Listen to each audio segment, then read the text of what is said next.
जय Hind everyone, this is Shubham Kumar Pandey. Welcome to Shubham Shiksha 2.0। This is fourth lecture in the series of calculus. इसमें आज हम लोग बात करने वाले हैं फंक्शन के बारे में। इसे पिछले 3 वीडियो में हमने बात कर लिया था सेट के बारे में, सेट क्या होता है, रिलेशन क्या होता है, उसके टाइप्स हमने पढ़ लिए।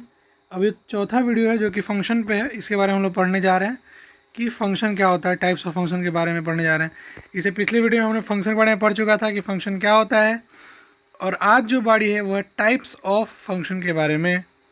ठीक है, समझ गए सर? समझ गए। पिछले वीडियो में क्या पढ़ा था हमने? मैपिंग के बारे में, फंक्शन कब होगा नहीं होगा, फंक्शन कैसे आइडेंटिफाई करेंगे, ग्राफ के तौर पे कैसे आइडेंटिफाई करेंगे, एल्जेब्रिकली कैसे आइडेंटिफाई करेंगे, इसको हमने पिछले वीडियो में पढ़ लिया है। ये वीडियो में जो मेनली पढ़ना है वो हमारा है टाइप्स ऑफ फंक्शन। ठीक है, इसमें पहला आता है आपको ये चैप्टर जो है फंक्शन वाला। ये सब जो टॉपिक मैं पढ़ा रहा हूँ आपको 11th में पढ़ना था, लेकिन मैं अभी पढ़ा रहा हूँ ताकि आपको कैलकुलस में आगे अगर कहीं मॉड आ जाए, दिख जाए, कहीं फ्रैक्शनल पार्ट दिख जाए, कभी सिग्नम दिख जाए तो आपको दिक्कत ना हो। ठीक है, तो पहले हम लोग पढ़ते हैं मॉडुलस फंक्शन के बारे में। शुरू करें? शुरू करिए सर। ठीक है, देखिए यहाँ पे समझिएगा। अगर कोई फंक्शन लिखा हुआ है इस तरह से डबल पाई के अंदर, इसको बोलते हैं हम लोग मॉड। क्या बोलते हैं? मॉड बोलते हैं। ये हमारा क्या है? ये हमारा मॉड है। ठीक है, मॉड लगा हुआ है। तो मॉड जो होता है दोस्त, मॉड अगर इसके अंदर जो वैल्यू है वही वैल्यू कब रहता है? जब इसके अंदर जो वैल्यू हो 0 से बड़ा हो, और इसके अंदर जो वैल्यू कब आता है? निगेटिव, जब x क्या हो? लेस देन 0 हो। ठीक है, x अगर ग्रेटर देन इक्वल टू 0 होगा तो जो x का वैल्यू, जो फंक्शन का वैल्यू होगा वही रह जाएगा, और अगर x 0 से लेस होगा तो फंक्शन का जो वैल्यू अंदर है उसका निगेटिव वैल्यू देगा। समझ में आया? समझ में आ गया सर। दूसरा बात, उसका जो डोमेन होता है वो होता है सेट ऑफ रियल नंबर। ठीक है, और जो रेंज होता है वो होता है ऑल नॉन निगेटिव यानी कि पॉजिटिव रियल नंबर। डोमेन में ये सब लेता है और देता क्या है? पॉजिटिव रियल नंबर देता है। ठीक है, ग्राफ की बात करें, देखिए लेता क्या क्या है? पूरा रियल नंबर लेता है वैल्यू में। जो लेता है क्या होता है? एक्स एक्सिस पे, जो देता होता है वाई एक्सिस पे। ठीक है, तो पूरा रियल नंबर लेता है और सिर्फ पॉजिटिव रियल नंबर देता है। समझ में आ गया? इसमें क्या होता है कि आपको निगेटिव वाला वैल्यू नहीं देता है। ये वाला जो वैल्यू है ये वाला नहीं देता है। सिर्फ और सिर्फ कौन सा वैल्यू देता है? जो ऊपर आता है इसके, यानी कि सिर्फ और सिर्फ क्या कहता है ये, इसका रेंज क्या है? पॉजिटिव रियल नंबर रेंज है। और डोमेन क्या है इसका? ऑल रियल नंबर इसका क्या है? डोमेन है। समझ गए? समझ गए सर। अब आता है एक्सपोनेंशियल फंक्शन के बारे में। हमने मॉडल्स पढ़ा। मॉडल्स में क्या होता है कि फंक्शन के अंदर जो वैल्यू रहता है, सेम वैल्यू कब आता है? जब उसके अंदर का जो वैल्यू हो ग्रेटर देन इक्वल टू 0 हो। और निगेटिव वैल्यू कब आता है? जब लेस देन 0 हो। इक्वल टू नहीं, सिर्फ लेस देन 0 होगा तो क्या हो जाएगा? निगेटिव वैल्यू देगा। डोमेन क्या होता है उसका? पूरा रियल नंबर होता है। और रेंज क्या होता है? सिर्फ पॉजिटिव रियल नंबर होता है। अब बात करते हैं एक्सपोनेंशियल फंक्शन की। जैसा मैं कॉन्साइज नोट बनाया हूँ, काफ़ी इंपॉर्टेंट सिर्फ पॉइंट मार्क किया है। आप भी जो नोट्स बनाइएगा आपको वही नोट्स करना है, उतना ही पॉइंट याद रखना है। क्योंकि आप 11th में है नहीं, आपको 12th का एग्जाम देना है जस्ट। तो एग्जाम देना है तो आपको ज़्यादा जान के क्या कीजिएगा? आप क्वेश्चन प्रैक्टिस करना नहीं है, बस सिर्फ और सिर्फ क्या करना है, जो नोट्स मैं बताता जाऊँ उतना फॉलो करते रहिए, जिससे कि आपको मान लीजिए क्वेश्चन में कभी कैलकुलस में आ जाए कि tan के अंदर यदि आपको फ्रैक्शनल पार्ट फंक्शन, तो आपको फ्रैक्शनल पार्ट समझ में आना चाहिए कि होता क्या है, मॉडुलस क्या होता है, सिग्नम क्या होता है, एक्सपोनेंशियल क्या होता है, लॉगरिदमिक क्या होता है, ट्रिग्नोमेट्रिक क्या होता है, इनवर्स ट्रिग्नोमेट्रिक क्या होता है। ये सब आपको जानना जरूरी है, इसलिए पढ़ा। उसके बाद क्या पढ़ते हैं हम लोग? एक्सपोनेंशियल फंक्शन के बारे में।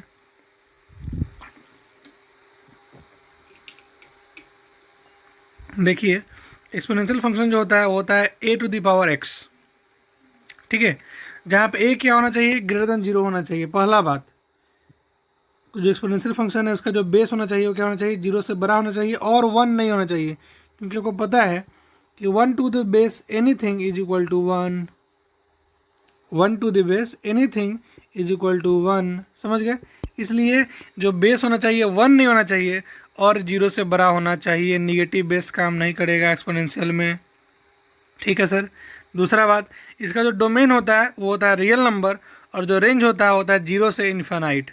ठीक है, जैसे समझिए यहाँ पे इसका जो डोमेन होता है, domain, wait a minute, let me draw with a black pen so that आपको दिखेगा अच्छा से।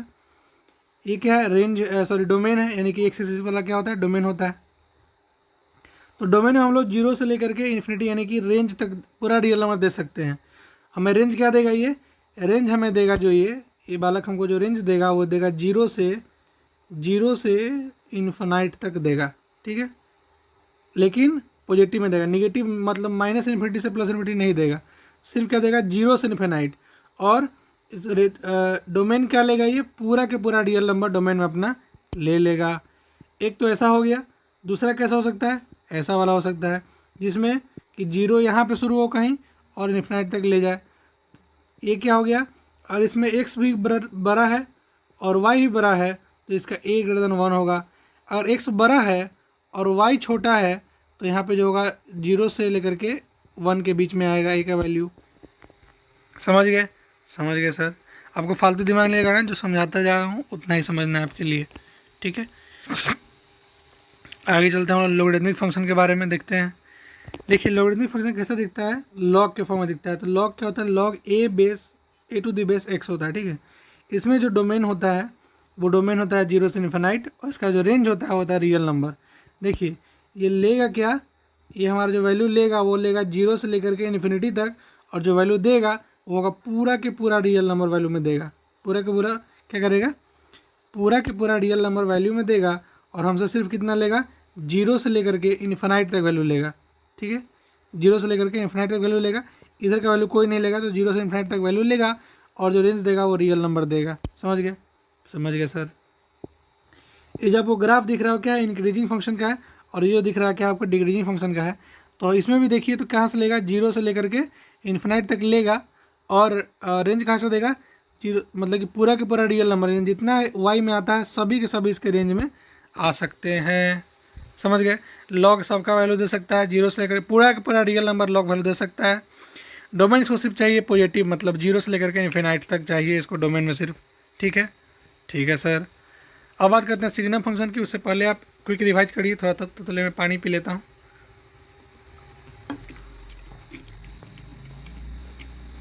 ठीक है, चलते हैं हम लोग सिग्नम फंक्शन की। उससे पहले एक बार रिवाइज कर लेते हैं क्या क्या पढ़ लिए हमने। पढ़ा पहले सबसे पहले क्या पढ़ा हमने, सबसे पहले हमने पढ़ा क्या पढ़ा,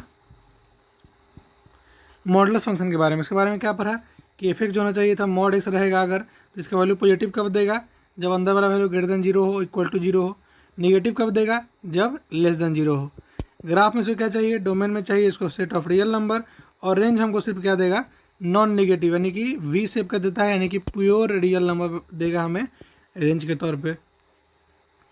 प्योर जीरो से इन्फिनाइट देगा, मतलब प्योर पॉजिटिव रियल नंबर देगा हमें रेंज के तौर पे, ठीक है।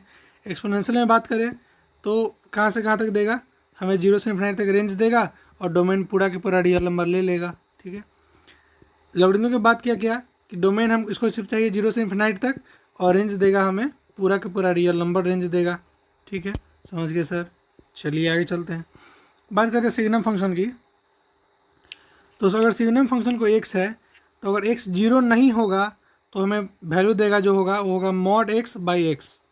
सिग्नम फंक्शन क्या होता है कि अगर एक्स जो है जीरो के अलावा कुछ और है तो हमें जो वैल्यू देगा वो होगा मॉड एक्स बाई एक्स, और जीरो देगा किस पे, जीरो पे, ठीक है। इसका ग्राफ कुछ कैसा होता है देख लीजिए यहाँ पे। मतलब कि मान लीजिए कि अगर कोई फंक्शन ग्रेटर देन जीरो है इसका वैल्यू हमें 1 देगा, कोई फंक्शन इक्वल टू जीरो है उसका वैल्यू हमें 0 देगा। अगर कोई function x less than zero आ गया तो उसका वैल्यू डायरेक्टली निगेटिव देगा।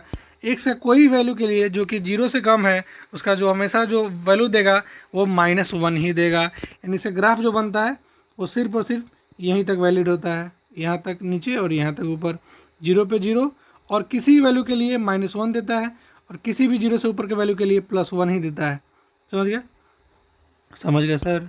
चलिए आगे चलते हैं, बात करते हैं फ्रैक्शनल पार्ट फंक्शन की। सिग्नम समझ में आया। सिग्नम में क्या होता है कि अगर x ग्रेटर देन जीरो है तो वैल्यू सिर्फ और सिर्फ 1 आएगा, x इक्वल टू जीरो है तो वैल्यू सिर्फ और सिर्फ 0 आएगा, और x लेस देन जीरो है तो वैल्यू सिर्फ और सिर्फ -1 देगा, ठीक है, देगा। चलिए आगे चलते हैं, बात करते हैं हम लोग अब फ्रैक्शनल पार्ट फंक्शन के बारे में, ठीक है। देखिए फ्रैक्शनल पार्ट फंक्शन क्या होता है। सिग्नम के बारे में हमने क्या पढ़ा, सिग्नम फंक्शन होता है मॉड एक्स बाई एक्स, और फ्रैक्शनल फंक्शन क्या होता है, और फ्रैक्शनल फंक्शन कैसे लिखते हैं हम लोग, इसके आपको करली ब्रैकेट दिखेगा समझ आइए कि क्या है ये, और करली ब्रैकेट दिखे तो समझ आइए क्या है ये फ्रैक्शनल पार्ट फंक्शन है। तो फ्रैक्शनल पार्ट फंक्शन में क्या होता है, जो वैल्यू होता है उसमें से क्या करते हैं हम लोग मॉड एक्स घटा देते हैं, x minus mod x is equal to fractional part function. जैसे ही देखिए इसमें क्या होता है कि अगर कोई वैल्यू एक्स प्लस वन है यानी कि एक्स से ज़्यादा है तो उसका वैल्यू जो आएगा वो आएगा -1 से लेकर के ग्रेटर देन एक्स और लेस देन 0 के बीच में। और कोई वैल्यू एक्स है तो इसका वैल्यू आएगा 0 से लेकर के greater than x equal to 1 तक, यानी लेस देन 1 और ग्रेटर देन 0 आएगा। और एक्स से कुछ कम है इसका वैल्यू जो आएगा वो आएगा 1 से लेकर के 1 ग्रेटर देन इक्वल टू 1 और लेस देन 2। ठीक है, समझ में आया? थोड़ा कन्फ्यूजिंग है लेकिन तो समझ लीजिएगा, गौर करके समझ में आ जाएगा। इसका जो डोमेन होता है वो रियल नंबर होता है और रेंज जो होता है सिर्फ और सिर्फ 0 से लेकर के 1 तक ही होता है, ये निगेटिव में नहीं जाता है। समझ गए सर? समझ गए। जैसे कि यहाँ पे लिखा हुआ है, आप आगे समझ पाइएगा। देखिए यहाँ पे क्या होता है, इसका जो होता है पॉइंट कहाँ होता है, ऐसा ऐसा जाता है। ठीक है, ये क्या हमारा फ्रैक्शनल पार्ट फंक्शन का एग्जांपल है। इसका जो रेंज होता है कहाँ से होता है, 0 से लेकर 1 तक होता है। सिग्नम में क्या था, -1 से लेकर के 1 तक था। ठीक है, चलिए आगे चलते हैं। अब बात करते हैं हम लोग ग्रेटेस्ट इंटीजर फंक्शन के बारे में। इसमें देखिए ग्रेटेस्ट इंटीजर फंक्शन लिखने का क्या तरीका है, उसका तरीका है इस तरह का स्क्वायर ब्रैकेट। इसका मतलब समझ जाइए क्या है, ये ग्रेटेस्ट इंटीजर फंक्शन के बारे में बोल रहा है। तो ग्रेटेस्ट इंटीजर फंक्शन में क्या होता है कि जो भी आपका वैल्यू पॉइंट में दिया हो उसे एक पहले आ जाइए। ठीक है, जैसे मान लीजिए जो भी वैल्यू देखिए ना नंबर लाइन पे, उसे एक पहले आ जाइए और जो रियल नंबर वैल्यू में मिलेगा, जो इंटीजर वैल्यू में मिलेगा उसको बोलते हैं हम लोग ग्रेटेस्ट इंटीजर फंक्शन, उसका आंसर होता है। जैसे कि आपको और क्वेश्चन में दिया है 2.2, तो उससे पहले कौन सा एक इंटीजर है पॉजिटिव में, यानी कि इसके बगल में, तो 2 हो गया। अच्छा, दिया आपको कोई -1.2, तो इससे पीछे यहाँ पे क्या होगा, अरे इससे पीछे यहाँ पे क्या होगा, -2 होगा ना। इसीलिए देखिए यहाँ पे क्या लिखा हुआ है कि अगर 0.9 रहेगा तो उसके एक पीछे चले जाएंगे, यानी लेफ्ट साइड जाते रहेंगे, तो क्या मिलेगा हमें, -1 मिलेगा। वहीं अगर ये रहता लीस्ट इंटीजर फंक्शन तो क्या करते, एक उधर जाते, यानी कि अगर आपको 1.1 मिला है, ठीक है, तो क्या करेंगे हम लोग, एक उस साइड जाएंगे तो हमें क्या मिलेगा, लीस्ट इंटीजर फंक्शन मिलेगा। समझ में आ गया? समझ गए सर। तो डोमेन इसका क्या होता है, रियल नंबर, और रेंज क्या होता है, सिर्फ और सिर्फ 1 होता है। तो देखिए यहाँ कैसा एग्जाम्पल होगा, इसका ग्राफ कुछ ऐसा दिखता है जहाँ पे 1 2 नहीं होगा, फिर 2 पे यहाँ से शुरू होगा, 3 पे नहीं होगा, 3 शुरू होगा, 4 पे नहीं होगा, -2 से होगा, 1 पे नहीं होगा, -3 से होगा तो -2 पे नहीं होगा। ऐसा दिखता है क्या, ग्रेटेस्ट इंटीजर फंक्शन का ग्राफ। समझ गए? समझ गए सर। अब बात करते हैं कुछ अलजेब्रा फंक्शन के बारे में। और आपको लगता है सॉरी, और आपको लगता है कि इसके अलावा आपको जानना है greatest integer function, signum function, modulus function, तो मैं जब 11th को वापस से पढ़ाऊंगा, 11th जब शुरू से पढ़ाऊंगा तो आप वहाँ पे पढ़ सकते हैं। लेकिन मुझे लगता है कि आपको 12th के लिए इतना ही बेसिक जाना ज़रूरत है, उससे ज़्यादा आप जान के क्या कीजिएगा। और 11th में नहीं पढ़े तो आप कुछ ना कुछ तो झेलना पड़ेगा ना आपको ज़िंदगी में। ठीक है, चलिए आगे बढ़ते हैं, अलजेब्रा फंक्शन के बारे में देखते हैं। देखिए अलजेब्रा फंक्शन क्या कहता है कि अगर स्केलर से मल्टीप्लाई करते हैं तो स्केलर को बाहर भी लिख सकते हैं। वही लिखा हुआ है कि अगर c टाइम्स fx है तो c को बाहर लिख करके fx से गुना भी कर सकते हैं। और एडिशन सब्ट्रैक्शन की बात करें, तो क्या हो जाएगा, अगर f plus minus g of x है तो लिख सकते हैं हम लोग fx plus minus g of x. Multiply में उसको अलग अलग लिख सकते हैं और डिवाइड में उसको भी अलग अलग लिख सकते हैं। यही है अलजेब्रा फंक्शन। ठीक है, आगे चलिए। अब आता है इंक्रीजिंग डिक्रीजिंग फंक्शन। ये समझिए क्या है, what function increasing which is decreasing, कौन सा इंक्रीजिंग है कौन डिक्रीजिंग, कैसे समझेंगे वो देखिए। देखिए यहाँ पे क्या है, x2 is greater than x1, x2 क्या है, ग्रेटर देन x1 है। ठीक है, और अगर फंक्शन ऑफ x2 भी greater than function of x1 होगा तो उसको बोलेंगे इंक्रीजिंग। यानी कि देखिए अगर कोई वैल्यू दूसरे से ग्रेटर है और उसका जो फंक्शन यहाँ पे आ रहा है, इसका जो फंक्शन का वैल्यू है वो भी ग्रेटर अगर आए तो क्या हो जाएगा, इंक्रीजिंग हो जाएगा। यहाँ पे देखिए x2 क्या है, बड़ा है, लेकिन फंक्शन क्या है इसका, छोटा है। यहाँ पे क्या है, फंक्शन x1 का ज़्यादा है, इसलिए hence it is a decreasing function. समझ गए? समझ गए सर। कैसे देखते हैं हम लोग फंक्शन, मान लीजिए यहाँ पे डॉट बना दीजिए, इसके सामने डॉट बनाए, इसके सामने क्या है, ये वैल्यू दे रहा है, इसके सामने क्या है, ये वैल्यू दे रहा है, यानी कि x2 ग्रेटर देन है और x1 लेस देन है। समझ गए? समझ गए सर। इसको बोलते हैं इंक्रीजिंग डिक्रीजिंग। यहाँ पे देखिएगा -2 से लेकर के और 1 के बीच में देखिए, -2 से लेकर के और 1 के बीच में देखिए इंक्रीजिंग है। -2 से लेकर के 1 के बीच में देखिए इंक्रीजिंग है। अरे गौर करिए, गौर करिए, गौर करिए, यहाँ पे देखिए -2 से लेकर के 1 तक देखिए, यहाँ पे इंक्रीजिंग है ना, ठीक है। डिक्रीजिंग कहाँ कहाँ पे है, -4 से लेकर के -2 तक डिक्रीजिंग है, ठीक है। अच्छा, और क्या क्या है, 4 से लेकर के जाते रहिए 7 तक, यहाँ पे मान लीजिए यहाँ तक है, तो यहाँ तक क्या है, डिक्रीजिंग है। तो further it can decrease from -∞ से -2 तक, यानी कि देखिए तो डिक्रीज कहाँ से कर रहा है, -∞ से लेकर के -2 तक, और फर्दर ये 4 से लेकर के इन्फिनिटी तक जा सकता है डिक्रीज करते करते। तो क्या इसका क्या लिखेंगे डिक्रीजिंग, -4 पे तो डिक्रीजिंग है, ये है से लेकर के -2 तक, और यूनियन 4 से लेकर के 7 तक फिलहाल मान लेते हैं, लेकिन ये आगे जा सकता है। समझ गए सर। ये वाला इंक्रीजिंग डिक्रीजिंग समझ में आया कि नहीं समझ में आया, कि अगर कोई वैल्यू अगर एक दूसरे से ज़्यादा है, उसका फंक्शन का वैल्यू भी एक दूसरे से ज़्यादा आएगा तो इंक्रीजिंग बोलेंगे। अगर कोई एक दूसरे से ज़्यादा है, यहाँ पे x2 ज़्यादा है लेकिन फंक्शन का वैल्यू x1 का ज़्यादा है, इसलिए क्या हो जाएगा, ये डिक्रीजिंग हो जाएगा। समझ गए। तो इसका ट्रिक क्या याद रखना है कि अगर x goes from left to right, अगर x में हम लोग लेफ्ट से राइट जाते हैं, तो अगर y की वैल्यू राइज होता है तभी वो फंक्शन इंक्रीजिंग होगा, और y की वैल्यू डाउन होता है तो फंक्शन क्या हो जाएगा, डिक्रीजिंग हो जाएगा। समझ गए। जैसे कि कहने का मतलब तात्पर्य ये है, अगर हम लोग x में अगर आगे बढ़ रहे हैं, जैसे देखिए यहाँ पे समझिएगा कि अगर x में आगे बढ़ रहे हैं और y में भी आगे बढ़ रहे हैं, मतलब इंक्रीजिंग है, और x में आगे बढ़ रहे हैं और y में घट रहे हैं तो क्या हो जाएगा, ये डिक्रीजिंग हो जाएगा। समझ गए सर, समझ गए।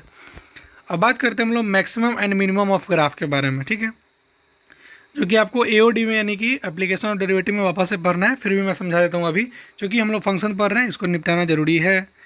इसमें क्या बात करना है हम लोग को कि maximum and minimum of graph क्या होता है। देखिए यहाँ पे, a function f(x) has an absolute maximum at x = c if the y value of x = c is as big of its ever gets, यानी कि कोई फंक्शन अगर f(x) है तो वो एब्सोल्यूट मैक्सिमम दिखाएगा एट x = c पे, इफ़ तब जब y के वैल्यू x = c पे सबसे बड़ा होना चाहिए। समझ गए।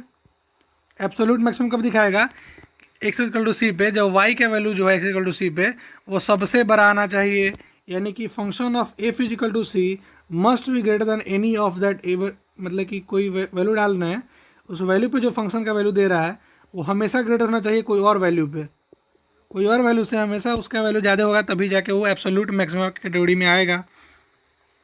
तो उस y वैल्यू को बोलते हैं हम लोग absolute maximum value of function, और उस पॉइंट को बोलते हैं हम लोग एब्सोल्यूट मैक्सिमम पॉइंट। जैसे कि देखिए यहाँ पे क्या है, ऐसा एक C पॉइंट है, देखिए यहाँ पे C पॉइंट है जहाँ पे फंक्शन का ग्राफ सबसे ऊंचा है, ठीक है। तो ये पॉइंट को बोलते हैं हम लोग एब्सोल्यूट मैक्सिमम पॉइंट, और इस वैल्यू ऑफ C को बोलते हैं हम लोग absolute maximum value of function, और FC को बोलते हैं हम लोग एब्सोल्यूट मैक्सिमम। समझ गए सर। इस पॉइंट को बोलते हैं हम लोग एब्सोल्यूट मैक्सिमम पॉइंट, इस वैल्यू को बोलते हैं हम लोग C, जो वैल्यू डाल के हम लोग इतना ऊंचा आए हैं वो उसको बोलते हैं हम लोग absolute maximum value of function, और FC को बोलते हैं हम लोग एब्सोल्यूट मैक्सिमम। समझ गए सर। आगे चलते हैं। अब बात करते हैं कि function f(x) has an absolute minima at x = c if the y value at x = c is small of its एवरगेट।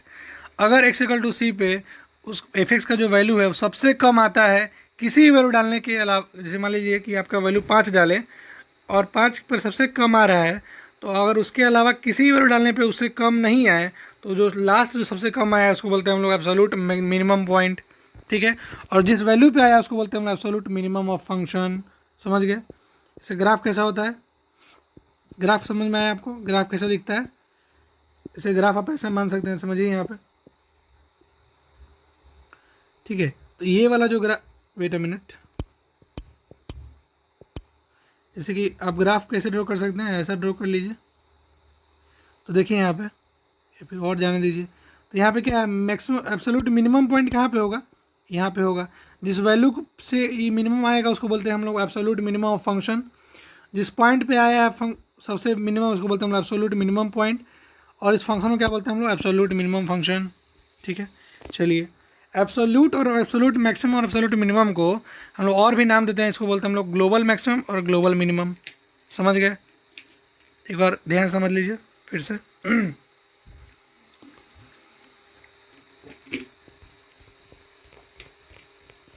समझ गए? मैक्सिमम मिनिमम समझ गए कि एक्स का ऐसा वैल्यू जिसपे कि पॉइंट सबसे ऊंचा है तो हो जाएगा मैक्सिमम, एक्स का ऐसा वैल्यू जिसमें पॉइंट सबसे कम है उसको बोलते हैं हम लोग मिनिमम, और उस वैल्यू को बोलते हैं हम लोग मिनिमम वैल्यू ऑफ फंक्शन, और उस पॉइंट को बोलते हैं हम लोग मिनिमम ऑफ पॉइंट। ठीक है, चलिए आगे चलते हैं। इसमें क्या देखिए, a function f x has an local maxima, उसमें क्या था, एक ग्लोबल मैक्सिमा था, एब्सोल्यूट मैक्सिमा था, और एक आता है local maxima at x equal to c if the y value at x equal to c is bigger than any of y value nearby. ठीक है, यानी कि जो भी वैल्यू हो उस मैक्सिमा का, ठीक है, और फंक्शन को तभी बोलेंगे local maxima at x equal to c जब वाई के वैल्यू जो एक्स इक्वल टू सी पे is bigger than any why value near by, बगल में जो भी वाई वैल्यू उसे बड़ा दिखे तो उसको बोलेंगे हम लोग लोकल मैक्सिमा पॉइंट। ठीक है, इसमें क्या होता है कि फंक्शन ऑफ सी भी वही बात है, फंक्शन ऑफ सी क्या होना चाहिए, greater than equal to f x होना चाहिए for all x value in an open interval around C. Definition समझ में नहीं आया कोई बात नहीं, ग्राफ से समझ में आ जाएगा, चिंता नहीं कीजिए। जिस वाई वैल्यू पे ऐसा हुआ उसको बोलते हैं हम लोग लोकल मैक्सिमम वैल्यू, और जिस पॉइंट पे उसको बोलते हैं हम लोग लोकल मैक्सिमम पॉइंट। यहाँ पे देखिए, यहाँ पे क्या है कि पहला जो है, पहला बात देखिए सबसे ऊंचा है, इसको क्या बोलेंगे हम लोग एब्सोल्यूट मैक्सिमम, और इसके रिस्पेक्ट में नहीं, उसके नियर बाई क्या है, सबसे बड़ा वैल्यू है ना, तो इस पॉइंट इसके नियर बाई सबसे बड़ा वैल्यू लाई करता है, इसलिए इसको बोलेंगे हम लोग लोकल मैक्सिमा। क्या बोलेंगे, लोकल मैक्सिमा। ठीक है, समझ गए? समझ गए सर, आगे चलते हैं। उसी तरह आता है कि लोकल मिनिमा, इसकी डिफिनेशन आपको नहीं बताऊंगा, सीधे ग्राफ पे चलते हैं। ग्राफ समझिएगा, यहाँ पे क्या कहता है कि उससे मिनिमम वैल्यू कोई हो, इसे देखिए यहाँ पे सबसे मिनिमम क्या दिख रहा है आपको, 1 नंबर, तो आपको 1 नंबर क्या हो जाएगा, ये एब्सोल्यूट मिनिमा हो जाएगा। ठीक है, और 2 नंबर क्या हो जाएगा, लोकल मिनिमा हो जाएगा। मिनिमा है यहाँ पे मैक्सिमा लिखा गया है गलती से, आप नोट में सही कर लीजिएगा। समझ गए? समझ गए सर, चलिए। तो ग्राफ जो है, ग्राफ कैन हैव 2 और मेनी लोकल मैक्सिमम और minimum point, but graph can only have 1 absolute maximum और मिनिमम पॉइंट। एब्सोल्यूट मैक्सिमम और मिनिमम बोले तो जिस वैल्यू पे उससे ज़्यादा कोई बड़ा ना हो तो मैक्सिमम, और जिस वैल्यू पे उससे कम कोई ग्राफ ना जाए उसको बोलते हैं मिनिमम, एब्सोल्यूट मिनिमम, और उसके बगल में अगर कोई छोटा उससे छोटा है उसको बोलते हैं लोकल मैक्सिमा या लोकल मिनिमा, जो कि ग्राफ में 2 से भी अधिक हो सकता है। ठीक है, चलिए, जैसे हम लोग एब्सोल्यूट मैक्सिमा और एब्सोल्यूट मिनिमा को ग्लोबल मैक्सिमा और ग्लोबल मिनिमा बोलते थे, उसी तरह लोकल मैक्सिमा और लोकल मिनिमा को बोलेंगे हम लोग रिलेटिव मैक्सिमम और रिलेटिव मिनिमम। ठीक है, ठीक है सर। अगर मैं फास्ट पढ़ा रहा हूँ तो आप अपना स्पीड अपने हिसाब से देख सकते हैं, और क्या कर रही है उसके लिए आप यूट्यूब पे जाइए, और जो 3 डॉट आपको दिख रहा है उस डॉट पे जाकर के आप प्लेबैक स्पीड को नॉर्मल से थोड़ा नीचे कर सकते हैं, क्योंकि अब मैं आपको फास्ट नहीं पढ़ाऊंगा उतना, बिकॉज आप 11th में अभी हो नहीं, 12th में आपको सिलेबस कंप्लीट करने का जल्दी है, और मुझे भी आपका जल्दी से कष्ट मिटाने का, टेंशन दूर करने का मुझे भी जल्दी है, क्योंकि मैं चाहता हूँ कि अक्टूबर 15 या फिर अक्टूबर के लास्ट तक हमने कैलकुलस निपटा दें, और साथ में रिलेशन फंक्शन और इन्वर्स ट्रिग्नोमेट्री भी साथ में। ठीक है, ताकि बाद में बच जाएगा आपका वेक्टर 3D और प्रोबेबिलिटी, जिसको हम लोग निपटा देंगे 3-4 मतलब कि 15-16 नवंबर तक। समझ गए? यानी कि दीपावली से पहले हम चाहते हैं कि आपका सारा सिलेबस 12th का कंप्लीट हो जाए, मैथ का और केमिस्ट्री का, ऑर्गेनिक केमिस्ट्री का, ताकि फिर मैं फिजिक्स पढ़ा पाऊँ। ठीक है, तो अब चलते हैं हम लोग इवन एंड ऑड फंक्शन के बारे में। देखिए, a graph is symmetric with respect to x axis if it has a mirror symmetry with x-axis as the mirror line when a point x comma y is on the graph of the point x comma minus 1 is the must also on the graph। Even और odd की बात करें तो क्या होता है, देखिए एक ग्राफ है अगर सिमेट्रिक है अगर एक्स एक्सिस के, ठीक है, symmetric with respect to x axis, it has a mirror, मान लीजिए कि मिरर मान लीजिए इसको, ये 2,2 है तो क्या हो जाएगा ये 2,-2, यानी कि इसका जो x वैल्यू है वो तो चेंज नहीं हुआ, यहाँ भी 2 है तो यहाँ भी 2 होगा, लेकिन y यहाँ पे +2 है तो y यहाँ पे -2 हो जाएगा। तो क्या बोलता है कि when a point x, y is on the graph the point x, -1 is must on the graph. Graph को सिमेट्रिक तभी बोलेंगे जब अगर x, y लाई करता है उस ग्राफ में तो x, -y भी उसमें लाई करना चाहिए। ठीक है, दूसरा बात कि graph is symmetric with respect to y-axis if it has a mirror symmetry with y-axis as the mirror line when a point of x, y is on the graph of the point -x, y is must also on the graph।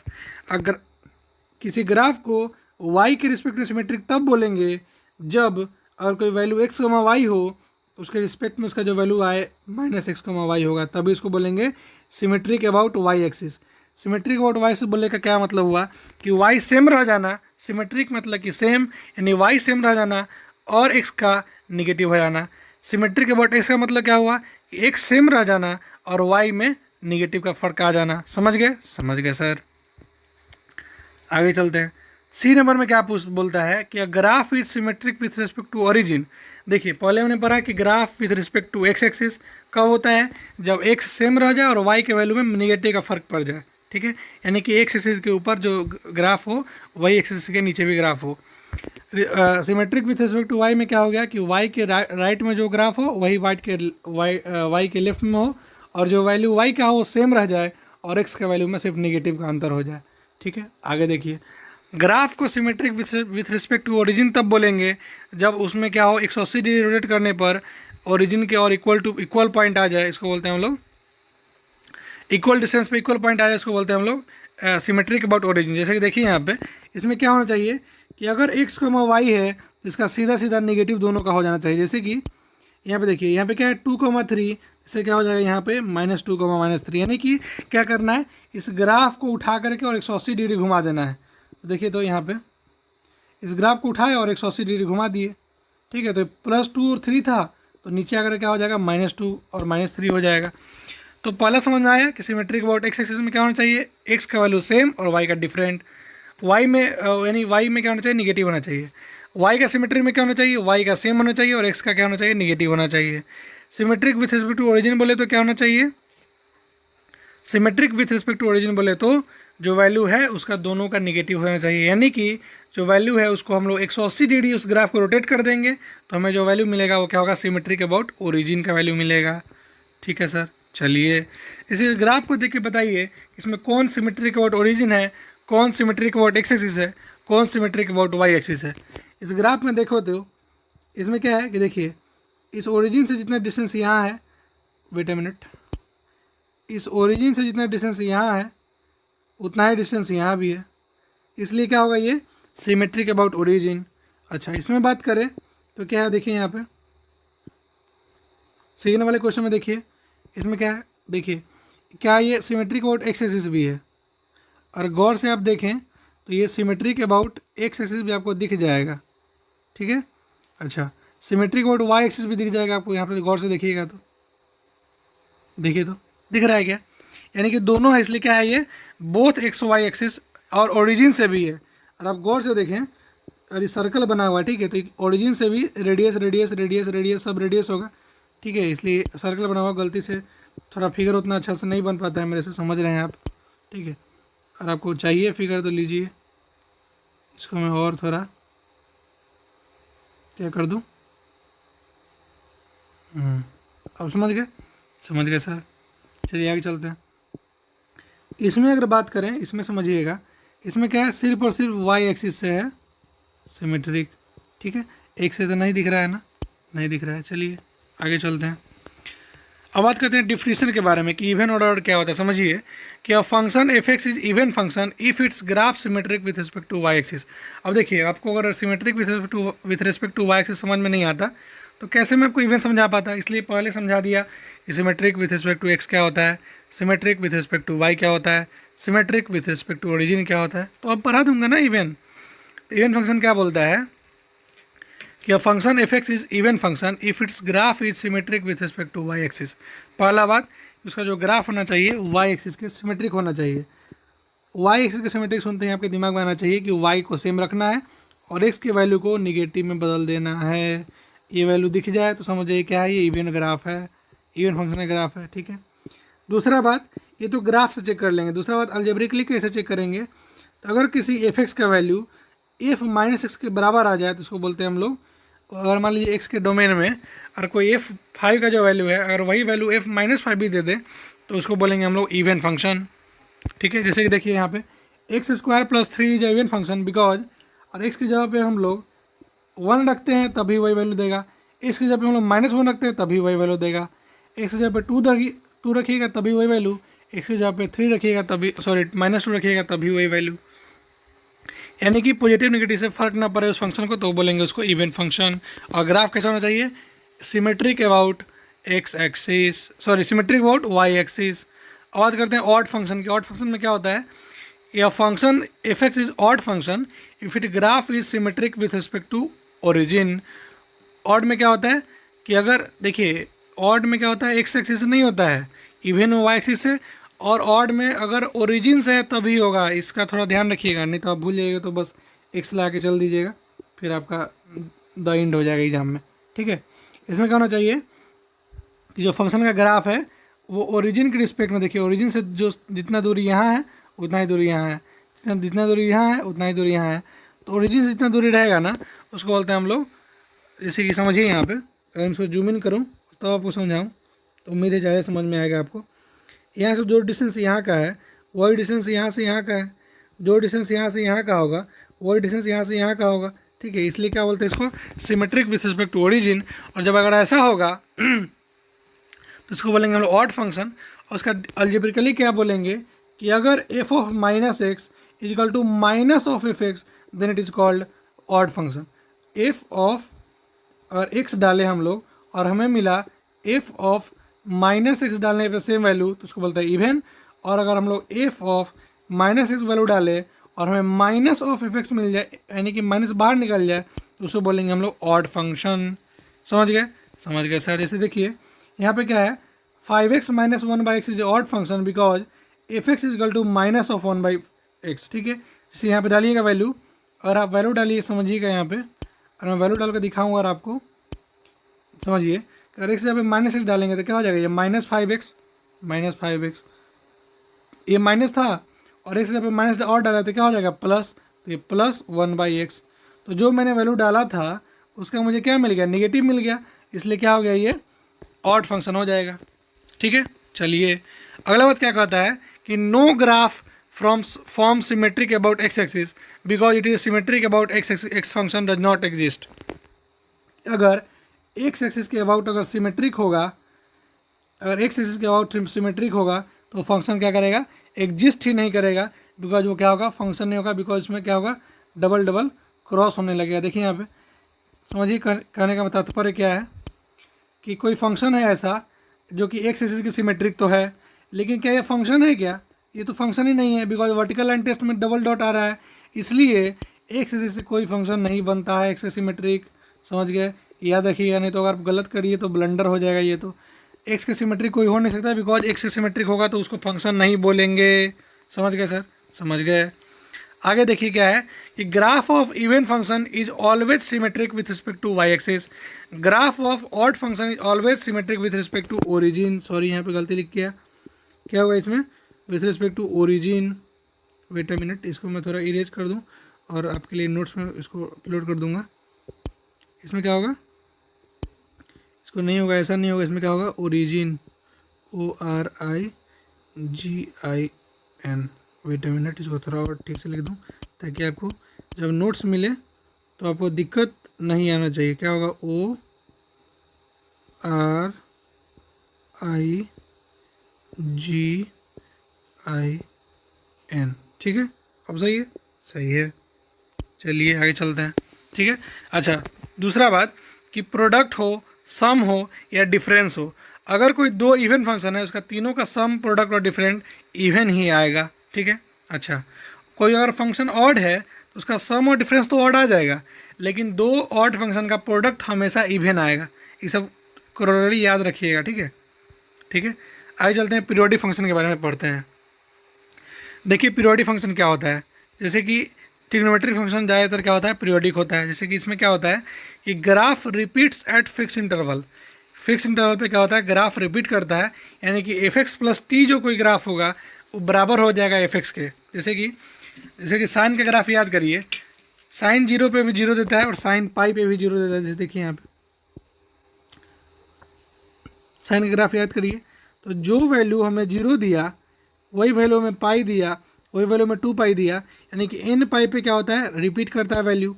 ठीक है, तो क्या हो जाएगा? इसको बोलते हैं periodic function. ठीक है, दूसरा बात कि अगर कोई पीरियड फंक्शन एफ एक्स है तो एफ एक्स का मान लीजिए कोई पीरियड t1 है, कोई फंक्शन जी एक्स है उसका पीरियड t2 है, तो एलसीएम जो होगा T1 T2 का, याद रखिए बात, ये काफ़ी इंपॉर्टेंट, IIT में एक बार क्वेश्चन इससे आया हुआ है, एक बार नहीं कई बार इससे क्वेश्चन आया हुआ है कि कोई पीरियोडिक फंक्शन एफ है जिसका T1 वैल्यू है, कोई फंक्शन G है उसका T2 वैल्यू है, तो दोनों का जो एलसीएम होगा ना वो पीरियड होगा दोनों का एफ प्लस जी का।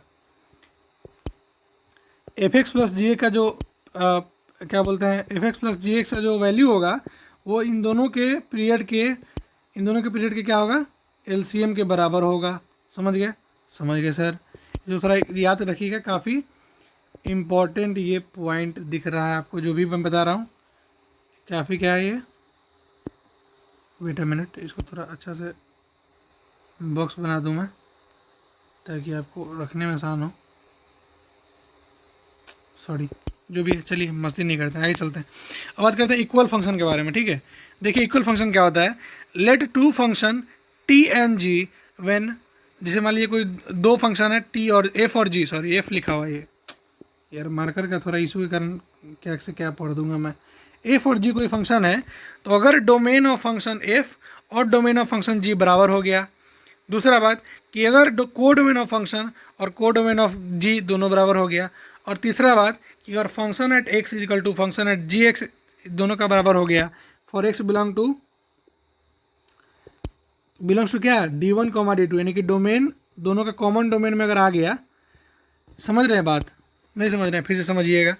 अगर डोमेन ऑफ फंक्शन बराबर हो गया डोमेन ऑफ दूसरा फंक्शन के, को डोमेन ऑफ इस फंक्शन बराबर हो गया को डोमेन ऑफ दूसरे फंक्शन के, इसका जो वैल्यू है फंक्शन का वही फंक्शन उसका सामने वाला का वैल्यू है, किसके लिए, दोनों के कॉमन डोमेन के लिए। यानी कि नहीं कि उसका डोमेन अलग उसका डोमेन अलग, नहीं, दोनों के कॉमन डोमेन के लिए अगर दोनों का वैल्यू तीनों सेम आ रहा है, then function f and g are called equal function, तब उसको बोलेंगे इक्वल फंक्शन। तो उम्मीद करते हैं आपको 11th का इतना भी टॉपिक था समझ में आया। हमने एक बार रिवाइज कर लेते हैं, क्विक रिवाइज। क्या क्या हमने पढ़ा? हमने पढ़ा मॉडुलस फंक्शन, हमने पढ़ा signum function, logarithmic function, exponential function, fractional part function, greatest integer function, even function, odd function, increasing function, decreasing function, periodic function और इक्वल फंक्शन। तो इतना फंक्शन करने के बाद हम लोग जो कल पढ़ेंगे वो होगा ग्राफिकल एनालिसिस। क्या होगा? Graphical analysis. जिसके बाद हम लोग आपके 12th का जो फंक्शन चैप्टर है, यानी कि 1 1 onto, many one, many into, जो भी है, subjective bijective composition, trigonometric function, तब जा करके जब फंक्शन खत्म हो जाएगा तब हम लोग शुरू करेंगे इन्वर्स ट्रिग्नोमेट्रिक फंक्शन। इस तरह से हम लोग क्रमबद्ध पढ़ेंगे। पहले 11th खत्म करेंगे, फिर 12th में जंप करेंगे, बिकॉज आपने 11th को तो चाट लिया है। कोई बात नहीं, उसको मैं फिर वापस से रिकैप करवा दूंगा, जितना ज़रूरत है उतना ही पढ़ेंगे। ये नहीं कि सिग्नम तो आपको ज़्यादा जानना ज़रूरत है, लेकिन ज़्यादा जानना जरूरत था 11th में, अब उतना ज़्यादा जानना नहीं है। जो जानना है मैंने लिख दिया है नोट्स में, आप इस नोट्स को नोट डाउन करिएगा और इसी को रिवाइज करिएगा, इससे ज़्यादा आपको जरूरत नहीं है उसमें। ठीक है, तो बहुत तो हो ही गया। तो होमवर्क टाइम क्या रहा आपके लिए, किसको नोट डाउन करिए। ठीक है, नोट डाउन कर करके और जो भी मैंने बात बताई उसको याद रखिएगा ध्यान में। और कल जो हम लोग पढ़ेंगे ग्राफिकल एनालिसिस, उसमें सब बात याद करना होगा आपको कि मॉडुलस फंक्शन क्या होता है, इसका ग्राफ कैसे दिखता है, ग्रेटेस्ट इंटीजर फंक्शन का ग्राफ कैसे दिखता है, फ्रैक्शनल पार्ट का ग्राफ कैसे दिखता है, यानी ग्राफिकल सारा एनालिसिस हम लोग क्या करेंगे, कल हम लोग कर लिया जाएगा। ठीक है, so it's time to say bye bye. Thank you so much guys, thank you for watching. हम लोग मिलेंगे कल के वीडियो में, तब तक के लिए मतलब बाय बाय। ठीक है, टेक केयर।